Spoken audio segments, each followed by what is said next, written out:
के तपाईको शरीरले किडनी बिग्रिरहेको छ भन्ने सङ्केत दिइरहेको त छैन? आज इग्नोर गर्नाले भोलि गएर डायलिसिससम्मको अवस्था आइपुग्न सक्छ। त्यसैले आज जान्नुहोस् यी 5 सङ्केत जुन शरीरले तपाईँलाई बताइरहेको छ। पहिलो सङ्केत भनेको चाहिँ शरीर सुन्निनु, जसमध्येमा अनुहार सुन्निनु, आँखाको वरिपरि बिहान पख उठ्दाखेरि आँखाहरू सुन्निनु, सँगसँगै हातखुट्टाहरू पनि सुन्निनु, यस्तो अवस्थाले किडनी ड्यामेज भइरहेको भित्रभित्रै सङ्केत दिइरहेको हुन्छ है त।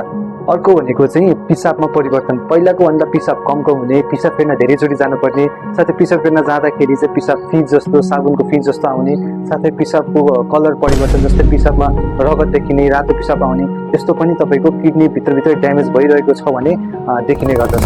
धेरै थकावट महसुस हुनु अर्को सङ्केत है त।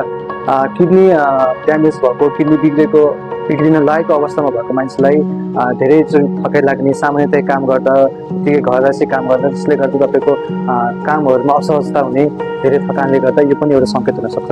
अर्को भनेको खाना मन नलाग्ने, वाकवाकी लाग्ने, यस्तो समस्याहरू पनि किडनीको बिरामीमा देखिरहेको हुन्छ। यसलाई हामीले सबै धेरै जस्तो पेटकै समस्याले पनि भन्ने गर्छौँ, तर कतिपय कन्डिसनमा किडनीको अवस्थाले गर्दा पनि हुन्छ। किडनी बिग्रिँदै गइरहेको अवस्थाले पनि यस्तो हुने गर्दछ। अन्ततः पाँचौँ सङ्केतभित्र आउँछ सास फेर्न गाह्रो हुनु।